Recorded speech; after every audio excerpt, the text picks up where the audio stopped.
We all know how difficult it is for human beings to live together in harmony. আমরা সকলেই জানি সবাই মিলে একসাথে থাকা তালমিল বজায় রেখে কতটা কষ্টকর। Each one of us has special desires. আমাদের প্রত্যেকের নিজস্ব কিছু বিশেষ আকাঙ্ক্ষা আছে, বিলিভস বিশ্বাস আছে, অ্যান্ড অ্যাটিটিউডস এবং দৃষ্টিভঙ্গি আছে।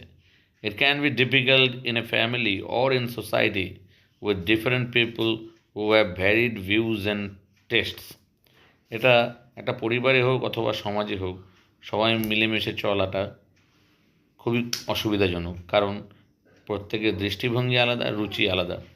The only way we can live together, একমাত্র একসাথে থাকার একটাই উপায়, is if we blood differences between us, যদি আমরা আমাদের নিজেদের মধ্যে ব্যবধানটাকে মুছে ফেলি।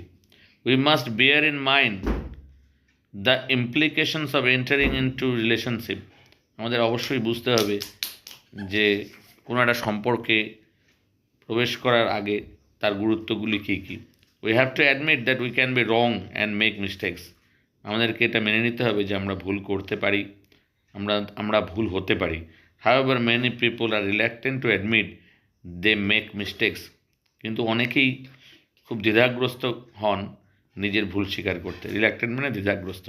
As they believe such admiration would humiliate them, কারণ তারা বিশ্বাস করেন এই ধরনের স্বীকারোক্তি তাদেরকে অপমানিত করবে, ছোট করবে, অপমানিত করবে।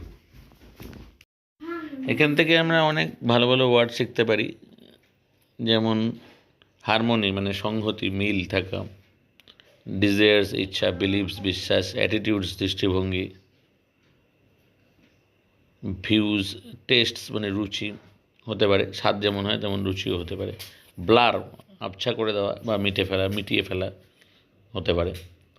তো এইভাবে আমরা অনেক নতুন নতুন ওয়ার্ড শিখতে পারি এবং এই সেন্টেন্স স্ট্রাকচারগুলোকেও ব্যবহার করতে পারি। Thank you.